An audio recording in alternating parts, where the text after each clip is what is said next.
Es mi sentir que el Señor lo está llevando en forma individual y en forma colectiva, en un camino que es distinto probablemente a lo que hemos vivido, a un nivel mayor de lo que nosotros hemos vivido.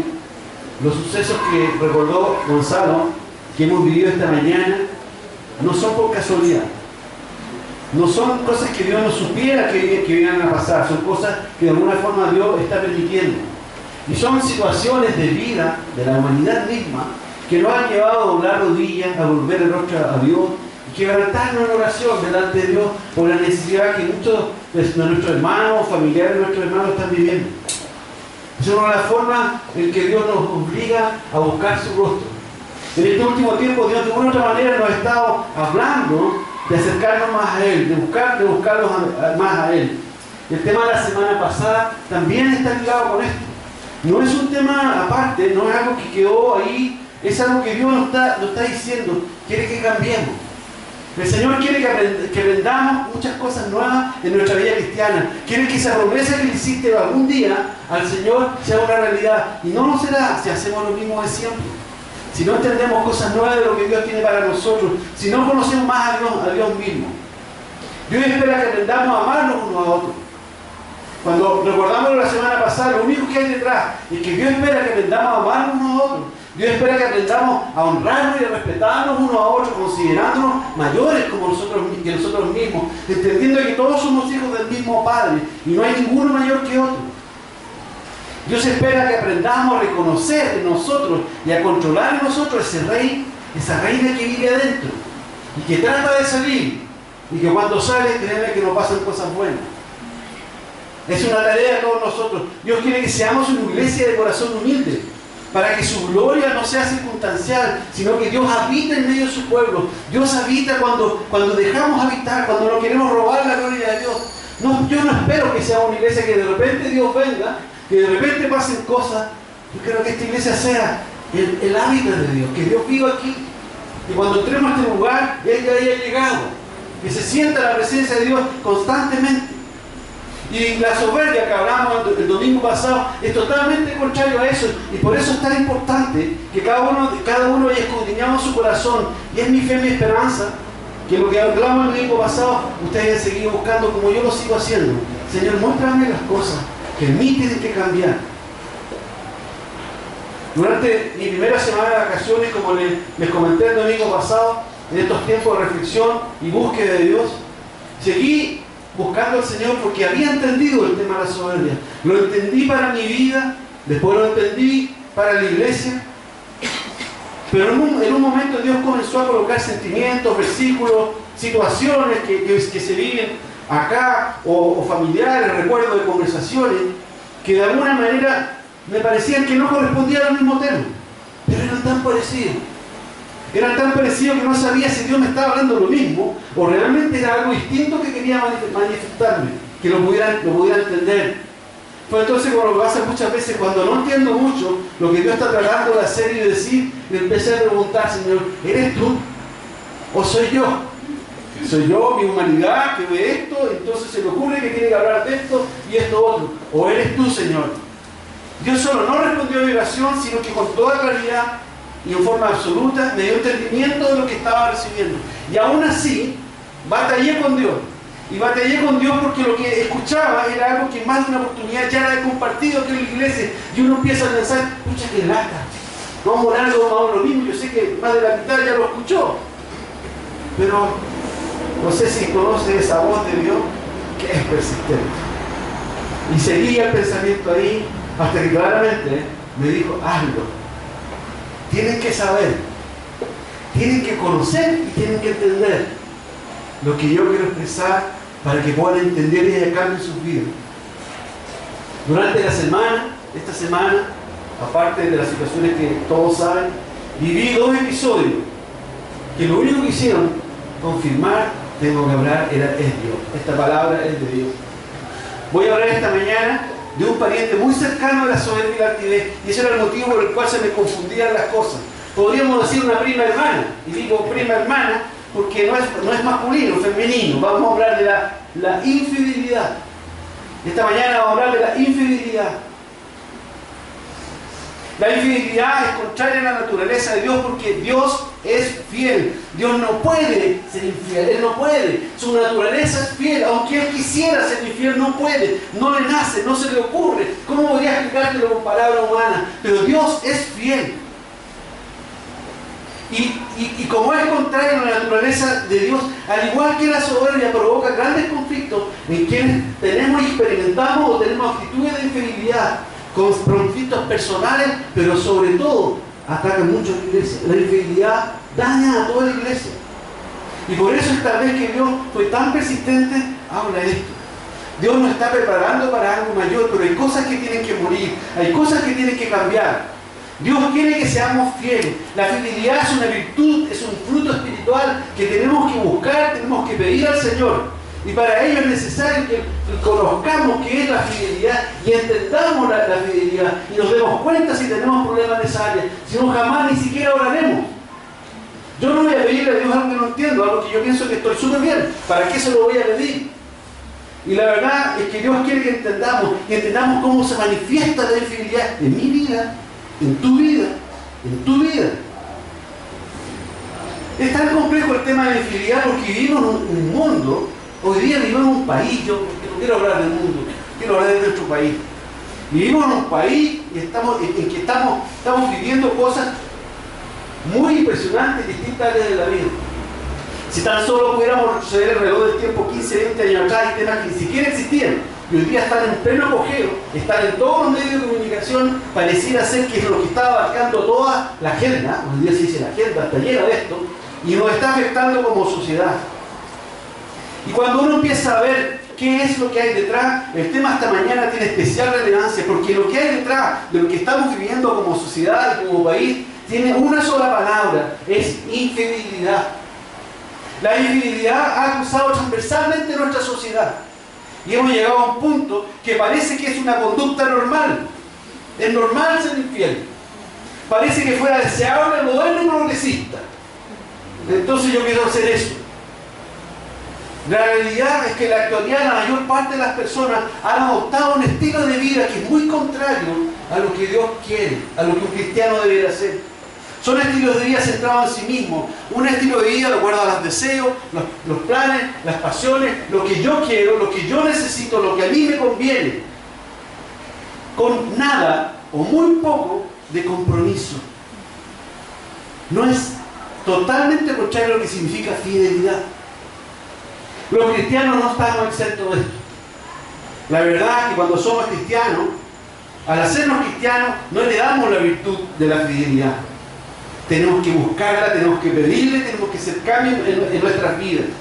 Y estamos siendo tan influenciados que muchas actitudes que tenemos en nuestra casa, en nuestro trabajo o donde quiera que estemos tienen que ver con la infidelidad. Y a pesar que decimos, guíame, quiero ser como tú, Jesús.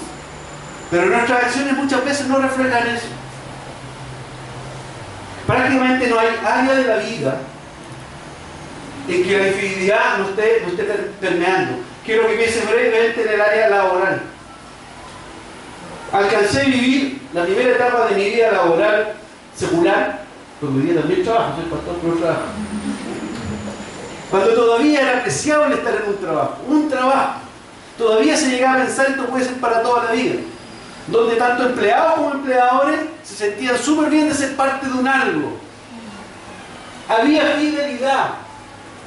Y las empresas hablan de fidelizar a su empleado. Pero la verdad, salvo muy pocas excepciones, en el tiempo presente, la situación ha cambiado en extremo. La mayoría de las personas buscan cambiar. El empleador busca cambiar al que tiene contratado por alguien que le pueda pagar menos. Y el que está trabajando está tirando currículum por todas partes para ver dónde puede ganar más. ¿Te suena parecido eso? ¿Suena familiar eso? Trabajo. Matrimonio y familia. Un porcentaje importante de la humanidad hoy día tiene relaciones de pareja sin compromiso. No es menor. En nuestro país, más de la mitad de las parejas no se casan. Los porcentajes de divorcio han superado, ya, ahí están, superando el 50, bajando el 50 con respecto a los que se están casando. Es un caos. Es una crisis. No es algo menor, porque la familia es lo que mantiene la sociedad, que de alguna forma Dios la planificó, y es lo que nos da cierto norte, cierto sentido, cierta orientación. Y al no haber familia, los problemas y dificultades se hacen presentes. Hoy día las relaciones de pareja, muchas las encaran así, hasta que queramos, hasta que aparezca otro proyecto más interesante. Puede ser, ¿por qué no? Lo que hay detrás es que yo quiero una relación de pareja, pero la quiero sin costo, sin exigencia, entre comillas, libre. Si eso se puede llamar libertad. Política. En la política, vivimos unos tiempos que la política, que probablemente muy duro, muy difícil y triste. Porque quiero decir que necesitamos los políticos, necesitamos la política. Los países necesitan ser dirigidos, necesitan tener leyes, necesitamos progresar. Y eso se hace a través de los políticos. Pero lamentablemente, hoy día la política y los políticos de forma específica están en una crisis enorme. Muchos de ellos pertenecen a un tipo de movimiento, pertenecen a un partido que tiene normas, tiene valores, pero sin embargo, cuando les toca decidir algo, se olvidan de las normas y votan de acuerdo a lo que ellos quieren. Algo que ellos firmaron, que lo adoptaban, sin embargo toman decisiones propias. Muchos de ellos dicen una cosa, su discurso es una cosa, y lo que hacen es otra cosa. Muchos hoy día, y verdad esto es una vergüenza, son elegidos por un partido, y ya son diputados, ya son senadores, ahora le cambio partido. Y más encima nos entramos y les llamamos díscolos. Son infieles. Porque aprovecharon la estructura, aprovecharon la pantalla, lo que significa ser parte de algo y después me voy. Sin compromiso. Infidelidad. ¿Y qué decir de la amistad?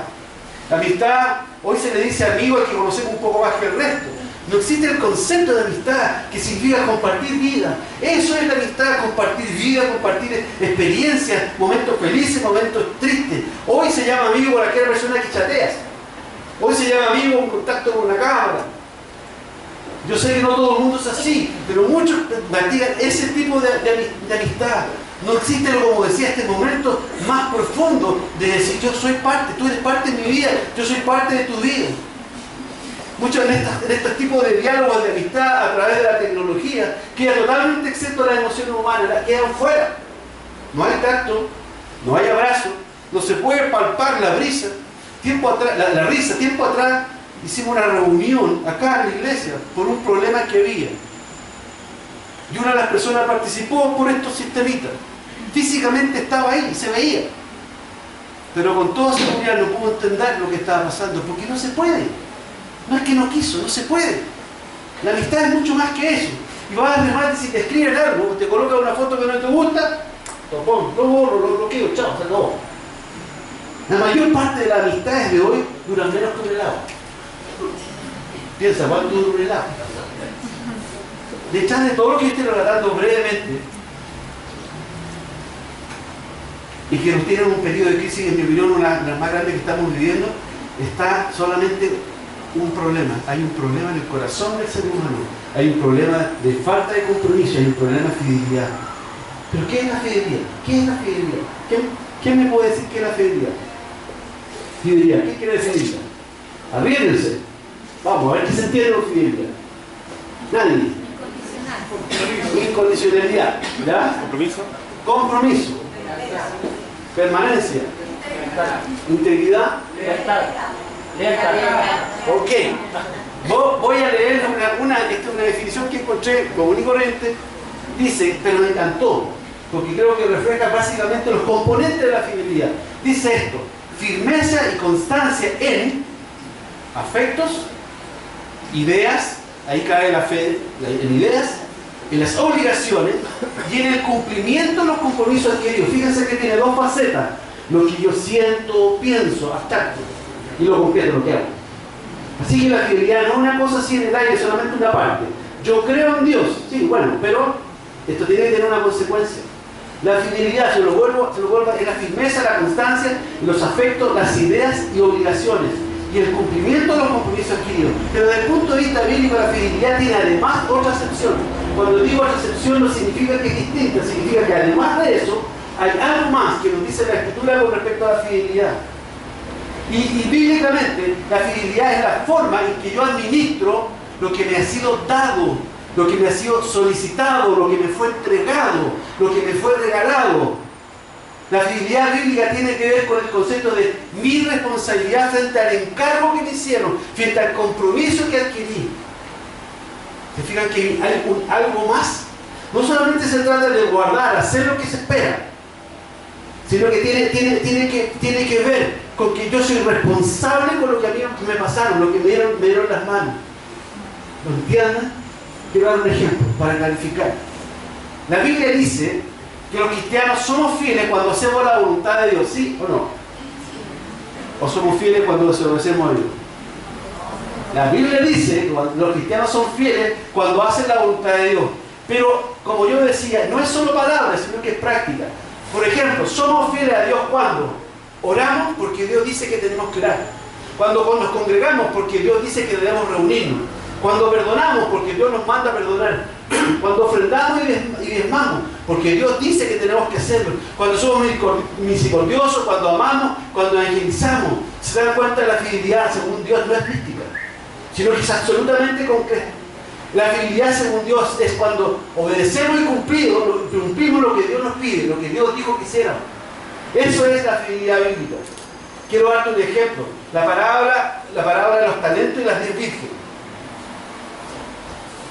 En esa parábola del talento y de virgen, primero hay 10 vírgenes que solamente se les pide mantener encendido, colocar aceite en la lámpara y esperar que llegue el Señor. Es todo lo que se les pide. Se les hizo un encargo. Y en la parábola los talentos se reparten distintos talentos, distintas cantidades, distintas personas, y se les pidió que trabajaran eso. Es todo lo que se les pidió. Y en el versículo, me parece que el 15, Jesús, cuando el rey, el Dios, cuando le dice que vengan, habla de las vírgenes y habla de los talentos. Al que hizo lo que tenía que hacer, al que hizo el encargo, le dice: bien, buen siervo y fiel. Fidelidad según Dios es hacer lo que tenemos que hacer. Así que lo que para un cristiano, para ti y para mí, tú tienes que hacer lo que Dios dice que hagamos. Y eso es fidelidad. Dios nos pide fidelidad sencillamente porque Dios es fiel. Dios es fiel, ¿lo crees? Dios es fiel. Deuteronomio 7:9 dice: conoce pues que Jehová tu Dios, primero, es Dios. Y es Dios fiel, que guarda el pacto y la misericordia a los que le aman y guarda sus mandamientos hasta 1000 generaciones. Hasta 1000 generaciones. Dios es fiel. Por lo tanto, nosotros tenemos que ser fiel. Jesús es fiel. Jesús fue fiel a su tarea. Él dijo: el Hijo del Hombre no vino para ser servido, sino para servir y dar su vida en rescate por muchos. Y lo hizo. Nos sirvió y murió en la cruz por ti y por mí. Fue fiel. Jesús fue fiel a su Padre. Jesús dijo: no haga nada por mí mismo, sino lo que veo hacer al Padre, eso hago. En otra parte, en Juan, al terminar su ministerio, dice: las obras que me diste que hiciese, eso dice. Las personas que tú me diste, con esas trabajé. Fidelidad. Yo me sometí. Jesús se sometió al Padre. Dios es fiel. Jesús es fiel. Los discípulos fueron fieles. Cada uno de sus personajes. Jesús pasó 3 años de su ministerio terrenal rodeado de un grupo de hombres muy peculiar. Si uno empieza a estudiar un poquito, los discípulos eran bastante especiales. Pero créeme, no eran muy especiales ellos porque fueran tan brillantes, ni tuvieran título universitario, ni estuvieran haciendo algún máster en alguna universidad de prestigio. Ninguno de ellos era muy poderoso económicamente ni socialmente. Probablemente Mateo era el único que resaltaba un poco más, el único. La verdad es que los discípulos del Señor en su mayoría eran hombres toscos, sin educación, pescadores y artesanos, que vivían con muy escasos recursos, no tenían muchos recursos. La pregunta es: ¿por qué los eligió Jesús? ¿Por qué elegir eso teniendo tanto donde elegir? Muchos pasajes en el Evangelio dicen multitud de Ezequiel, y decidió elegir estos 12 numeritos especiales. ¿Qué vio Jesús en ellos? ¿Sabes? Jesús vio en ellos lo único que esperaba ver: fidelidad. Jesús miró que ellos tenían un corazón fiel. Jesús no se fijó en la preparación, ni el instituto teológico que tenían, ni cuántos discipulados de ellos, si hizo la escuela de liderazgo, lo que tú quieras. No se fijó en eso. Se fijó que ellos tenían un corazón fiel. Jesús entendía lo que iba a pasar, sabía que tenía que equiparlo, sabía que iban a ser transmisores de una gran verdad y tenía que asegurarse que ellos lo transmitieran, que ellos obedecieran, que fueran fieles. Ellos estaban preparados para recibir el encargo más maravilloso que cualquier ser humano puede recibir: y predicar el Evangelio a toda criatura. Y lo hicieron. Tú y yo estamos aquí esta mañana porque ellos fueron fieles. Tú no estás aquí esta mañana porque se te ocurrió venir o algún tipo de fuera. Tú y yo estamos aquí esta mañana porque estos hombres tan sencillos amaron al Señor, decidieron obedecerle y siguieron adelante con lo que se les encomendó. La tarea, fueron fieles a la tarea. Como decía hace un rato, no estamos exentos a adoptar valores y actitudes de la cultura donde vivimos. Pero entre toda la Biblia hay cientos de pasajes y a través de distintos escritores que Dios nos pide a nosotros ser fieles. Dios te pide a ti ser fiel, a mí ser fiel. Pablo lo grafica muy bien en 1 Corintios 4, 1, 2. Fíjate lo que dice esto y podrías marcarlo en tu Biblia. Si estás con tu Biblia, no sé cómo puedes marcar el celular o el iPad, pero la Biblia se puede marcar, eso es bueno la Biblia. 1 Corintios 4, 1, 2 dice: así pues, tengan los hombres por servidores de Cristo y administradores de los ministerios de Dios. Ahora bien, se requiere de los administradores que cada uno sea hallado bien. Si observas este pasaje, lo que está diciendo Pablo, ¿tú eres cristiano? Los de afuera, los que te están observando, tienen que ver tu fidelidad. Eres un embajador de Cristo, eres un administrador de Cristo, así que no puedes no ser fiel. Eso es lo que Pablo está diciendo. Dios nos pide ser fiel a los cristianos, y como decía hace un rato atrás, no es automático. Yo no soy fiel porque me dice cristiano, es algo que debo aprender. Tal como la soberbia, nadie dice ser infiel. Y a nadie le gusta que le digan que es infiel, o a alguien le gusta que le digan, ya iba al infiel. ¿Te gusta eso? Nadie. Ninguno de nosotros pensamos que somos infieles, ni menos que nos estén llamando, nos señalen por ser infieles, que tengamos como mote el ser infiel. El problema, ¿por qué se produce esto entre los cristianos? ¿Por qué los cristianos piensan que no tienen el problema? Yo creo que básicamente son dos los motivos. En primer lugar, porque la mayor parte de los cristianos asocian la fidelidad exclusivamente con ciertos patrones religiosos. Y quiero decirte algo, la religión no tiene que ver con el cristianismo, la religión es religión. La religión es el camino que el hombre decidió seguir para llegar a Dios. Cree que haciendo tales o cuales cosas llega a Dios, pero el cristianismo es al revés. Es el camino que Dios entendió desde el cielo hasta la tierra, se llama Jesucristo. La religión no sirve. Así que muchos cristianos que piensan porque hacen y tienen cosas religiosas, piensan que son fieles. Dicen cosas cuando se les pregunta si son fieles y uno te contesta como muestra. Sí, pastor, yo voy a la iglesia todo el mundo. Y claro que hay que venir a la iglesia, pero no necesariamente eso muestra tu fidelidad. O pueden decir, sí, yo creo en Dios. Claro que hay que creer en Dios, pero eso no grafica la relación que tienes con Dios. O dicen, sí, yo amo a mi pastor, esa habría que ver. Amo al siervo de Dios. Y amo a todos los hermanos. ¿Cómo no hacer fiel? La asociación que ellos tienen con ciertos preceptos, ciertas cosas que hacen, ciertos conceptos, entonces no pueden ver si hay algo de infidelidad en su vida. Otros piensan que el cristianismo, otros cristianos piensan que la fidelidad está asociada solamente con el tema de la relación de pareja, con la polola, el pololo, novio y novia. O sea, si ellos piensan que bíblicamente la fidelidad es nada más que eso. Entonces, como son fieles a su novia o novio, a su esposo o pololo, no tengo problemas de infidelidad. Debemos saber que podemos ser fieles en algunas áreas de la vida y en otras no. Debemos saber que podemos ser fieles prácticamente en todas las áreas de nuestra vida, pero bajo ciertas circunstancias nos permitimos ciertas excepciones, ciertas licencias y somos infieles. Quiero decirte que la fidelidad no tiene excepciones. La fidelidad no es esta sí, esta no. Con esta persona sí, con esta no. Con mi familia sí, con los demás no. Dios quiere un corazón fiel. Y el corazón fiel es fiel siempre. Quiero hablar de la primera área de fidelidad o de fidelidad que nos pide Dios. La relación de pareja. Tú has intentado colocar un fidelómetro, como el sobreviometro del año pasado, pero lo vamos a dejar de parte. Quiero decirte esto, relación de pareja. El matrimonio es un pacto. Pacto.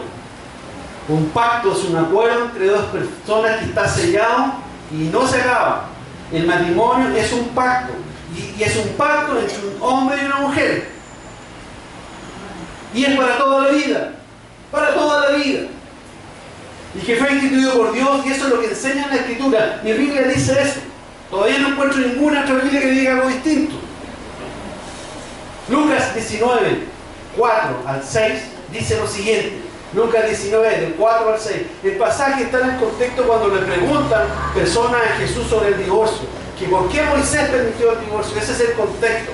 Y Jesús responde y dice, y él respondiendo les dijo, ¿no habéis leído que el que los hizo al principio, varón y hembra los hizo? Y dijo, por esto el hombre dejará a padre y madre, y se unirá a su mujer, y los dos serán una sola carne. Así que ya no son más dos, sino una carne. Por tanto, lo que Dios juntó, no lo separe el hombre. Este es uno de los versículos más notables con respecto al matrimonio, porque fíjate, lo que encontramos aquí es lo siguiente. Primero, dice, no habéis leído que el varón y hembra. El matrimonio es un hombre y una mujer. Segunda cosa que dice este pasaje, un nuevo hogar. No es llegado aquí, viviendo un poquito con esto. Dice, por esto dejará el hombre a padre y madre y se unirá a su mujer. Ah, pero no dice la mujer, entonces vivimos en la casa de la mujer. No, todavía está en el contexto del hombre. Es por eso que nos menciona que debe dejar a la mujer también su casa, porque está escrito, tal cual traducción judía, desde el contexto del hombre. Por eso no está en la genealogía femenina. No es porque Dios no habla a la mujer, porque sencillamente es un relato que va por ahí. Hombre y mujer, un nuevo hogar, una nueva casa. Y dice más adelante, y se unirá a su mujer y serán una sola carne, así que ya no son más dos, sino uno. Lo que es el tercer concepto, deben aprender a vivir en unidad, deben aprender a complementarse. Y el cuarto concepto, que no los separe el hombre, para toda la vida. Al comprometernos, pololo, novio, no hay con ventaja aquí, pololo, novio. Si usted fija, aparece algún versículo que diga la ventaja, no hay nada.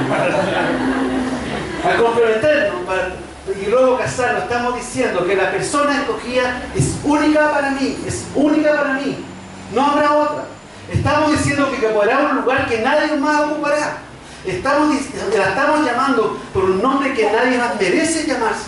Esposo, esposa. No hay nadie más que tenga eso. Nadie más merece ese nombre. Dios nos conoce, sabe cómo somos. Y por eso en su palabra hay previsión para cuando pasa el tiempo. Porque esto es súper fácil cuando ya 4 o 5 años de matrimonio. Cuando ya 6, 10, 15, 20, 24 o 30 o más, ya no es tan fácil. Y no es tan fácil porque la vida cambia, las personas cambian. Y saben que empiezan a aparecer muchas tentaciones. Dios sabía que el modelito con el que te enamoraste y te casaste ya no va a ser un modelito. No lo va a hacer. Y Proverbios 5, 18 al 20 dice esto. Y vuelvo a decir, el contexto es para hombre y para mujer, está relatado a través del hombre, pero es siempre para los dos. Proverbios 5, 18 al 20 dice, bendito sea tu manantial y alégrate con la mujer de tu juventud. Está hablando un viejo, como tú y como yo. Bendito sea tu manantial y alégrate con la mujer de tu juventud, como sierva amada y graciosa gacela. Sus caricias te satisfagan en todo tiempo. A los 20 años, 30 años, 40, 50, 70 años, los años que Dios te dé. Que sus caricias te satisfagan en todo tiempo. Y en su amor recréate siempre. Siempre. Interrogación. Uf. ¿Y por qué? Podríamos poner un nombre. Hijo mío, ¿andarás ciego con la mujer ajena? ¿Y abrazarás el seno del extraño? Dios nos pide fidelidad a hombre y mujer siempre para toda la vida. Y ni siquiera mirar, dijo Jesús. Cuando tú ya miraste, ya te sonaste y deseaste en tu corazón, ya pecaste. Dios nos pide fidelidad en el matrimonio. Y quiero darte un consejo esta mañana. Me acordé de un versículo, un eslogan más bien, que en la Biblia usamos con frecuencia. Cuando que dice, Dios nos va a matar como somos. Te quiero aconsejar esta mañana, mujer, ámalo tal como ya está medio gordo, está fijado que el hombre le crece por aquí, la chica por acá, las patas se le ponen como cañuelas, pierde pelo. Se han fijado que las mujeres pues no, es 90, 60, 90, y que por más que se usan kilos de crema de distintos tipos y la esencia no sé qué, ahí está, están igual. Ámalo, tal como es, ámala tal como es porque tu esposo es tu esposa, no necesitan más que eso. Dios te pide fidelidad a la persona que elegiste, a la persona que amaste. Fidelidad en la relación de pareja, fidelidad en el trabajo. Dios nos pide fidelidad a la empresa para la cual trabaja, y quiero decirte esto, por la cual hiciste un pacto. Cuando tú entraste a trabajar a una empresa, tú firmaste un contrato, y ese es un pacto. El pacto no se debe romper, y el pacto tiene que ver con fidelidad. No puedes vivir los mismos valores que tiene la gente de afuera. Firmo un pacto y voy a explorar la empresa, voy a atacar al jefe, me hago el leso con las tareas. No. Dios te pide que seas fiel en tu trabajo, porque lo que tú pusiste ahí es un pacto. Y quiero que pienses en esta cosa, otra cosa. Tu trabajo es una respuesta de Dios. Tú no tienes un trabajo que cayó, me resultó el currículum, el contacto y no sé qué. Tú tienes un trabajo porque un día oraste al Señor: Señor, dame el pan de cada día. Cuando Jesús enseña en el Padre Nuestro a orar por el pan de cada día, no está hablando para que el pan caiga del cielo. Está hablando para que tengamos lo que nos provee el pan, tu trabajo. Así que un trabajo es algo que nos honra, un trabajo es algo que debemos cuidar, un trabajo es algo que debemos amar y ser fieles, tanto al lugar donde estamos como las personas que tenemos por delante, los jefes que tengamos por delante. Nos debemos fidelidad en esa área.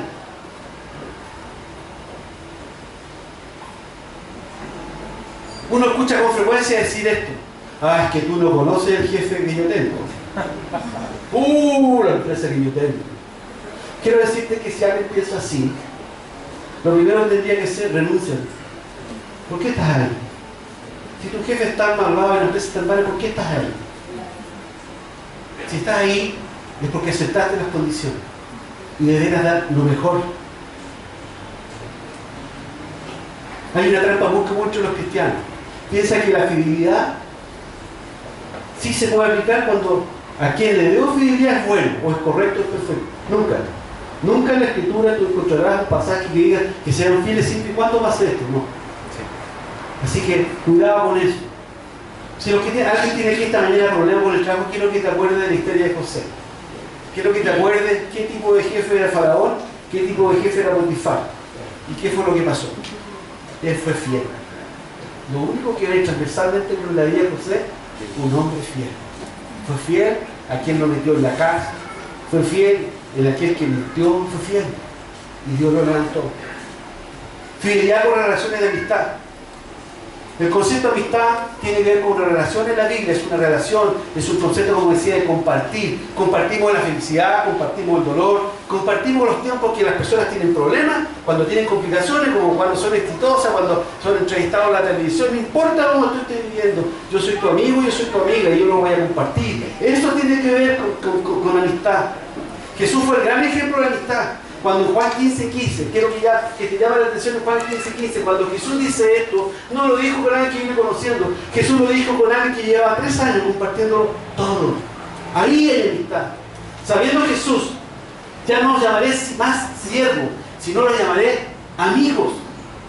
La amistad tiene que ver con relación tan profunda. Y Juan 13:1 nos dice: sabiendo Jesús que su hora había llegado para que pasase de este mundo al Padre, como había amado a los suyos, sus amigos, los que estaban en el mundo, los amó hasta el fin. Para toda la vida. La amistad es para toda la vida. La amistad es permanente. Dios nos pide que aprendamos a ser amigos, a que seamos buenos amigos, los de verdad. Él nos enseñó y esa es la voluntad de Dios. Quiero preguntarte esta mañana: ¿eres fiel con tus amistades? ¿Estás con ellos en los momentos difíciles o duros de su vida? ¿Guardas, callas lo que te cuentan en secreto y que te piden guardar porque necesitan expresarle algo lo que le está pasando? ¿Cuidas a tu amigo, lo defiendes a tu amigo o a tu amiga cuando alguien está hablando problemas, situaciones, debilidades que pueda tener esa persona? Proverbios 17:17 dice: en todo tiempo, ama al amigo. Y es como un hermano en tiempo de angustia. Y te voy a hablar de la última fidelidad. Todos estos son áreas en la iglesia. Aquí yo creo que si le diéramos el fidelómetro, ¿quién está tocando algo ahí? Eso sonaría, pero acá rato, estoy seguro. El fidelómetro. Porque la verdad es que la iglesia tiene tantas áreas, la vida de la iglesia, pero tiene tantas áreas, tantas situaciones y personas adentro, maravillosas personas, pero individuales cada una de ellas, que son parte de la iglesia del Señor, que nuestra fidelidad es probada constantemente, pero constantemente. Y Dios quiere que aprendamos todos los que somos parte de la iglesia del Señor en forma general, pero sobre todo los que somos parte de esta iglesia aquí, la Biblia Integura, a ser fieles unos a otros, con lo que implica ser fieles unos a otros. A pesar de lo numeroso, a pesar de que Dios quiere esto, son muchos los casos o situaciones planteadas donde la fidelidad no está en la iglesia. Quiero nombrar algunos. Si suena un pito, no es mi culpa. Hoy, como nunca la iglesia está compuesta más por personas, yo sé que esto no pasa aquí, sin compromiso. Son personas que ofrecen algo y no llegan. Dicen que van a ir y no llegaron. Han adoptado el estilo de vida del lugar donde estamos viviendo, de los principios del mundo donde vivimos. ¿Y sabes lo triste que hay detrás de esto? Es que son personas que no tienen temor de Dios. Piensan que la iglesia son las personas, piensan que la iglesia son los ministerios. Dios está detrás de todo eso.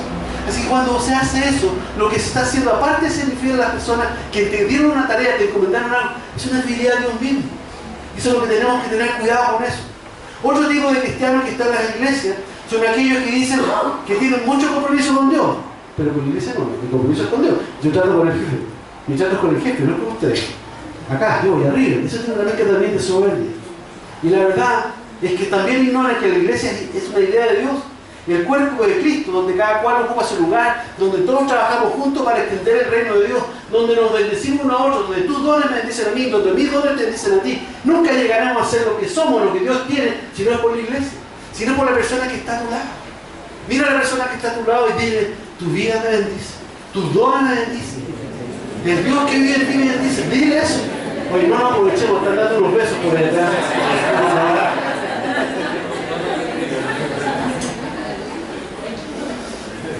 La fidelidad a los pastores y a los líderes de la iglesia.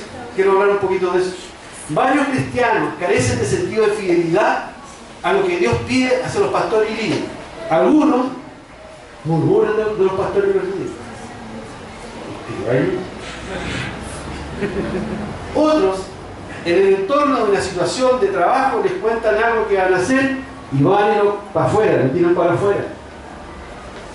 Otros no encuentran nada mejor que a su líder: no me gusta mucho, me lo salto, voy el que está más arriba. No lo respetan. Eso se llama infidelidad, porque Dios lo usó, porque toda autoridad es puesta por Dios. No sé si tu Biblia dice eso en Romanos 13, y dice que si yo resisto eso, es malo, viene del mal, no viene de Dios. Y por último, en la iglesia hay dos grupos de personas bien interesantes. Son unas que son como, no sé cómo llamarlo, en iglesia son como mariposas. Tiene un tipo aquí, un tipo acá, siempre buscando dónde está mejor la cosa, dónde se siente más cómodo, dónde más top. Pasa. Aquí no hay nadie así. Y los otros, que son los que están en la iglesia, pero la iglesia tiene problemas. El pastor se enfermó, tiene problemas, entonces se va, decide irse. Lamentablemente, esto que yo estoy diciendo, medio en broma, medio en serio, es una realidad enorme. Y el tema no es que alguien no se pueda ir de la iglesia, ojalá se vayan enviados por Dios a algo que Dios está haciendo contigo. El problema no es una incondicional a los pastores y líderes, porque tú tienes el derecho de decir todo lo que sientes y lo que piensas. El problema tiene que ver que no entiendes lo que es fidelidad. El Señor te puso en un lugar, es para que estés ahí con cuerpo y alma, dando todo lo que Dios te entregó para entregar en ese lugar. Te pongo a pensar en ese tipo de cristiano. ¿Qué haría si tiene problemas en su casa? ¿Haría lo mismo? Entonces voy a dormir a la casa del vecino. La iglesia es una familia, y es la familia de Dios, dice Jesús. Esta es la iglesia del Señor. La iglesia es la novia de Cristo. Esto no es cualquier cosa, esto no es un club social, esto no es un conjunto de compañeros y demás que la pasamos súper bien, esto no es Colo-Colo, gracias a Dios. Así que, un aplauso.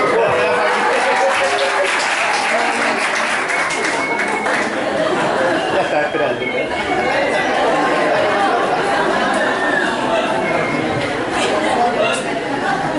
Estaba esperando un momento. Ahí ya. Gracias por la inspiración. La iglesia es el lugar donde habita Dios. Piensa tú, mira cómo está el mundo donde nosotros vivimos, espiritualmente hablando.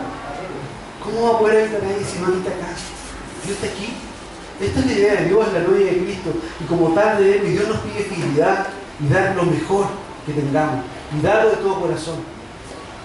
Créanme que me hubiera gustado, con la hora y con todo lo que me habló, terminar aquí la predicación de esta mañana, haber hecho un llamado general a que examinemos nuestro corazón, porque sé que tenemos que hacer lo que Dios nos está pidiendo, y que cada uno, ahí a solas con Dios, vea si tiene algún problema, pida perdón a Dios y restaure su vida.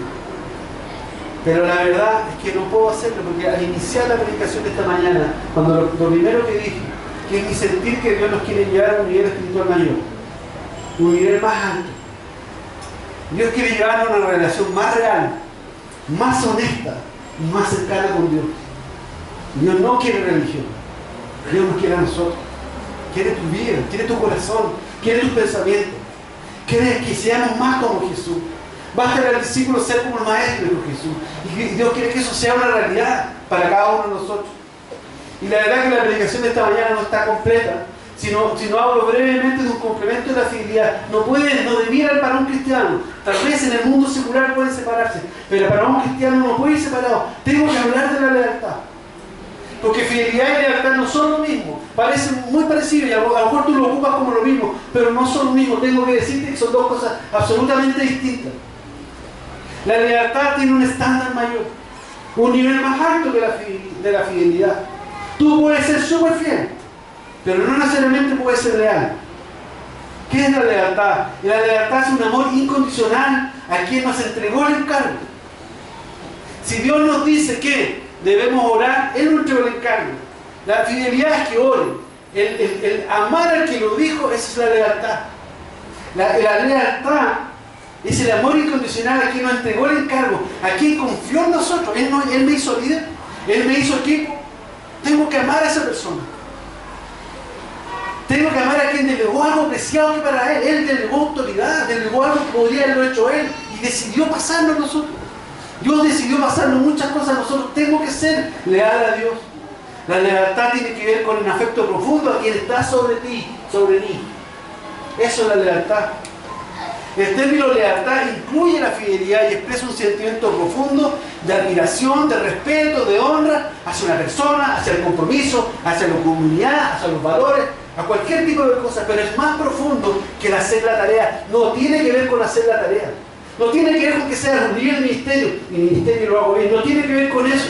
No tiene que ver con el servicio. Yo llevo temprano a las 10 de la mañana, todos los domingos bien. No tiene que ver con eso. Todo eso está bien. Pero la lealtad es otra cosa. La lealtad tiene que ver con tu corazón.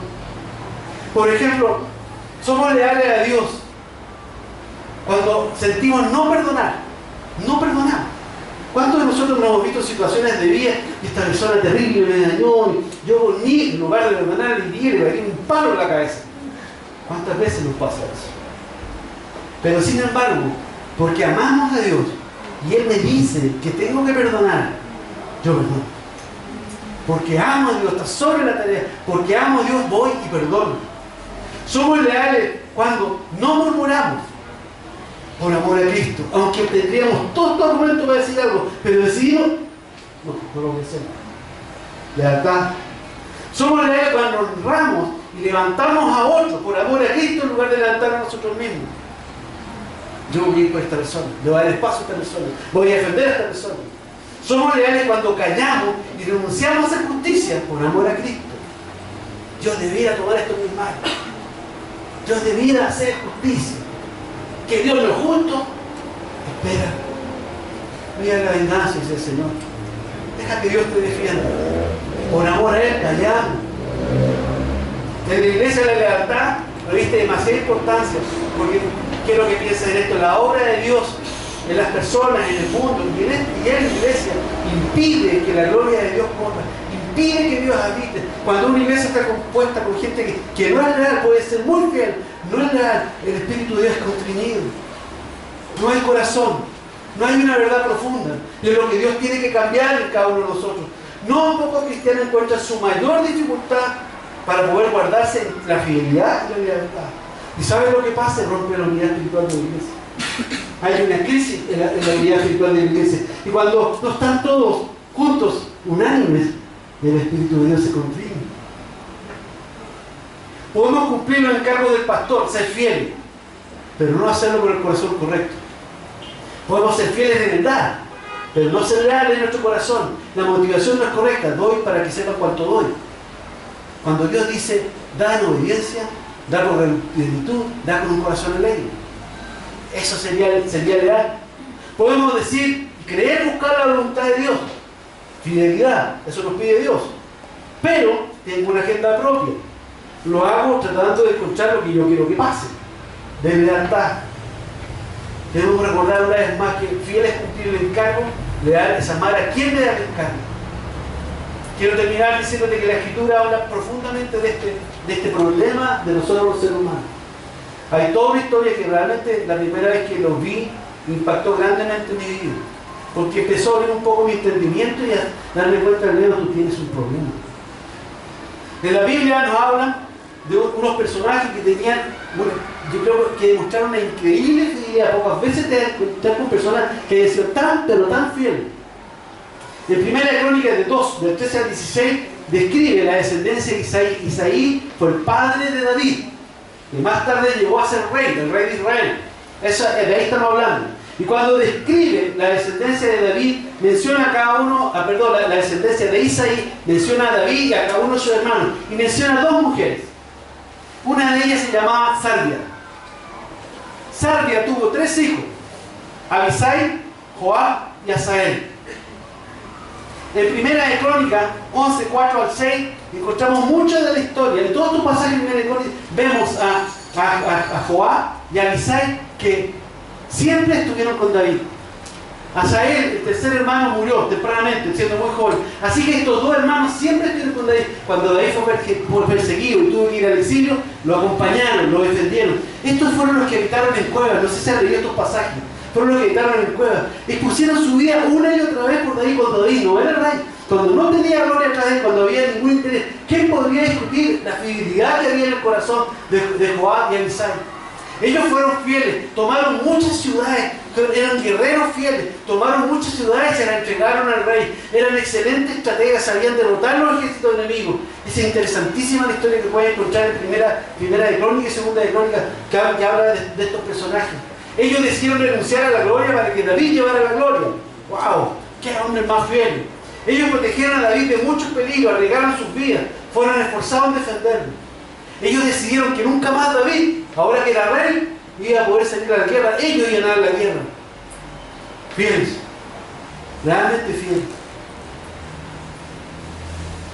Tanto fue así que cuando recuperaron la ciudad de Jerusalén, David nombró a Joab como general del ejército del nuevo reino de Israel. Pero, a pesar de toda esta linda historia, que da para emocionarse, lo que había era algo muy distinto. Ellos tenían un corazón muy distinto de David. Tenían un corazón totalmente distinto al rey. No eran leales. Eran fieles, pero no eran leales.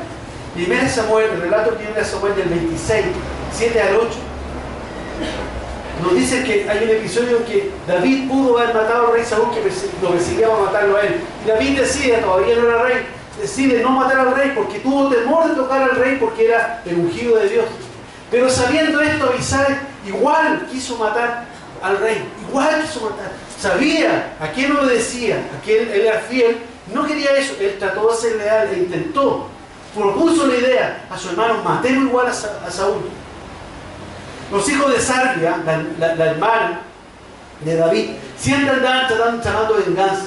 No estaban conformes con las decisiones de David, no estaban de acuerdo en las decisiones de David, actuaban en espalda de David, pero sin embargo hacían la tarea. Y en 2 Samuel 18 al 5, 9 al 15, relata un pasaje muy triste en la historia de David. Si conocen la historia, Absalón, uno de los hijos de David, se rebela contra el padre. Y hay guerra entre Absalón, porque tuvo gente, y David y su gente. Entre ellos estaba su general de ejército, Joab y Abisai. Y sabiendo David, con el dolor de su corazón como padre, que Absalón debía ser castigado, que Absalón había que tomarlo preso porque se había rebelado contra él, que era el rey, le exclaman en el versículo 5 del 2 Samuel 18. Y el rey dice así, mandó a Joab, a Abisai y a Atai diciendo, tratad benignamente, por amor a mí, al joven Absalón. Le está diciendo, vayan, búsquenlo, pero por favor, no le hagan daño. Es mi hijo, es mi hijo. Sin embargo, a pesar del periodo de amor y fidelidad, Jehová no dudó en matarle. Dice la historia que Absalón, arrancando de ellos, quedó atrapado en las ramas de un árbol, quedó como colgando del cuello y no podía zafarse de ahí. Y pasó uno del ejército de Jehová y lo vio y tuvo temor porque era el hijo del rey. Pero cuando volvió a contarle las nuevas a Jehová, le dice: yo vi a Absalón, está ahí, y lo mataste. Le dice: no lo maté. ¿Pero por qué no le hiciste? Se enojó. Y el siervo le advierte: pero es el hijo del rey. Y Jehová, haciendo caso omiso de eso, se acercó y dice la escritura que 3 lanzazos puso sobre Absalón, el amado de él. Y cuando lo descolgó, lo tiró, le dijo: lo demás remátenlo. Y cuando lo mató, lo tiró en un hoyo, tiró piedras para esconderlo. Ese era el fiel.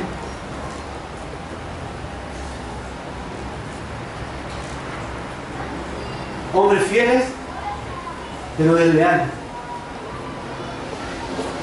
Esta mañana estaba hablando usted un ex hijo de Sandra. Yo fui uno de los hijos de Sandra y no lo sabía.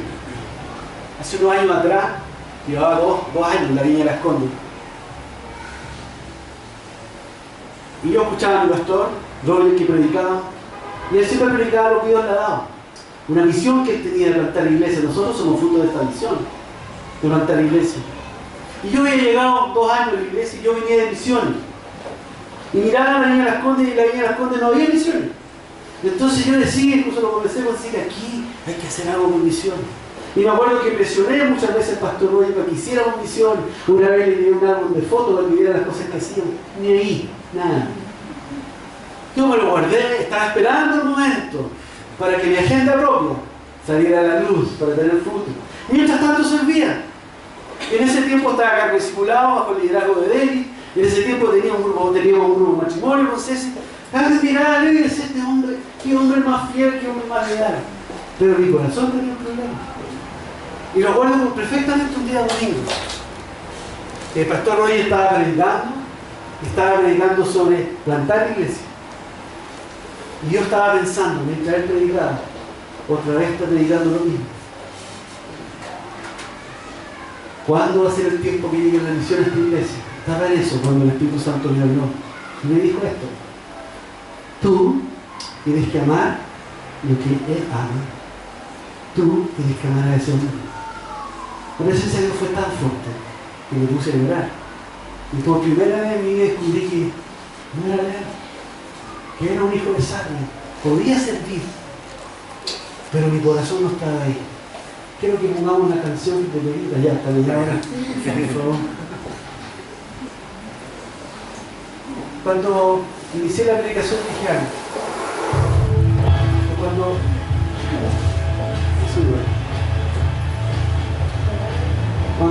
Cuando recibí de parte del Señor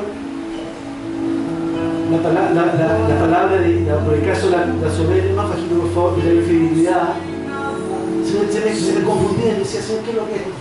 Y me di cuenta de esto, que la raíz es la misma. El origen de la soberbia, el origen de la infidelidad es exactamente lo mismo. Y está en Ezequiel 28, del 12 al 15. Aquí el profeta describe un personaje que todos conocemos, Luzbel. Y dice lo siguiente: tú eres el sello de la perfección, tú eras el sello de la perfección. Lleno de sabiduría, acabado en hermosura. En Edén, en el huerto de Dios estuviste. De toda piedra preciosa era tu vestidura. De cornelina, topacio, jaspe, crisólito, berilio, ónice, zafiro, carbunco, esmeralda y oro. Los primores, tus tamboriles y flautas estuvieron preparados para ti en el día de tu creación. En el día de tu creación yo hice fiesta, de lo que Dios está diciendo ahí. Tú, querubín grande, protector, yo te puse en el santo monte de Dios. Allí estuviste. Y en medio de las piedras de fuego te paseaste. Eras perfecto en todos tus caminos. Desde el día que fuiste creado hasta que se halló en ti maldad. Quiero que piensen en esto. A Lucifer se le dio todo.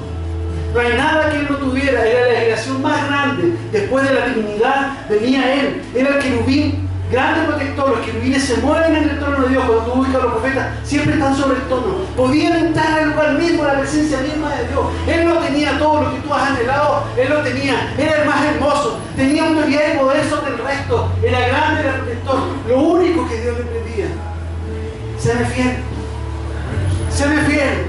Y Él decidió independizarse. Él decidió tomar el control. Él decidió, tu problema estaba en el corazón. Y ese es nuestro problema. La raíz es la misma.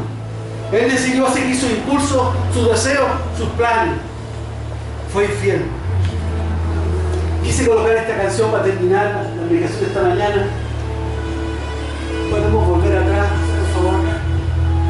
Hace unos días jueves yo iba caminando hacia la clínica Vera Gustavo y escuché la canción que le veía a Rodrigo que cantaran Guíame, y dije, esta es la canción, porque sentí tan de Dios. Yo la verdad es que no la escuché hace mucho tiempo, y esto es, necesitamos que Dios nos guíe para poder ser humildes, para poder ser fieles, para poder ser leales.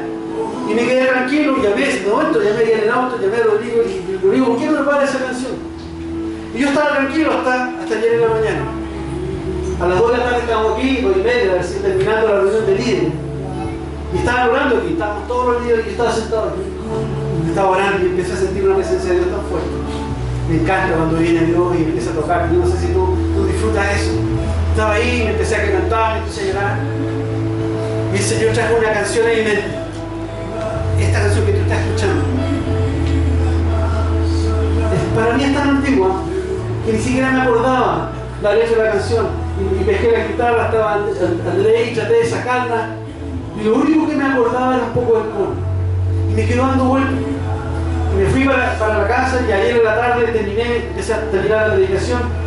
Y hasta la noche todavía estaba con el Guíame. Este es el tiempo. Y anoche antes de acostarme, el Señor me dijo, mira la letra de esta canción. Y quiero leerte la letra de esta canción. Dice, tus ojos revelan que yo nada puedo esconder. Que no soy nada sin ti. Confía al Señor. Todo lo sabes de mí.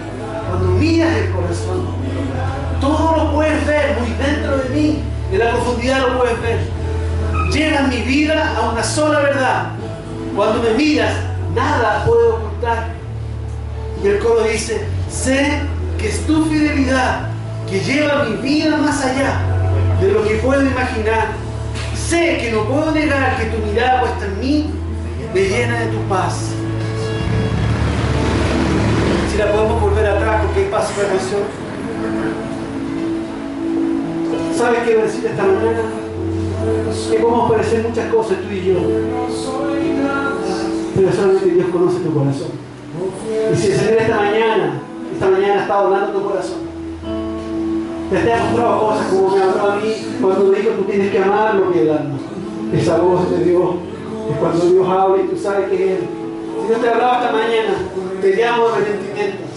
Iglesia, te llamo a arrepentimiento, porque el Señor quiere manifestarse en nosotros, quiere manifestarse en este lugar, pero no lo hará en tu vida, o a lo mejor será un impedimento para nosotros si no doblamos rodillas delante de Dios. Pero el Señor me dijo otra cosa al ver la letra de la canción. Me dijo, fíjate en esto, es tu fidelidad. Dios lo único que quiere es tu arrepentimiento, y Él te llevará, porque Él es el que inicia y Él es el que termina. Filipenses 1:6, Él inicia la buena obra en nosotros y Él termina. Solamente tú no puedes cambiar. Si tú tienes un corazón infiel, si tienes un corazón de verdad, tú no lo puedes cambiar, pero Dios sí. Quiero hacer un llamado hasta mañana a quien está luchando con infidelidad en todas las áreas que hemos hablado, pero principalmente con Dios mismo. Arrepiéntete, dobla tu rodilla, libérate esta mañana, ven al Señor. Si necesitas oración, pasa. Quiero que se pongan de pie, vamos a cantar juntos esta canción. Vamos a cantar juntos esta canción, vamos a orar al Señor.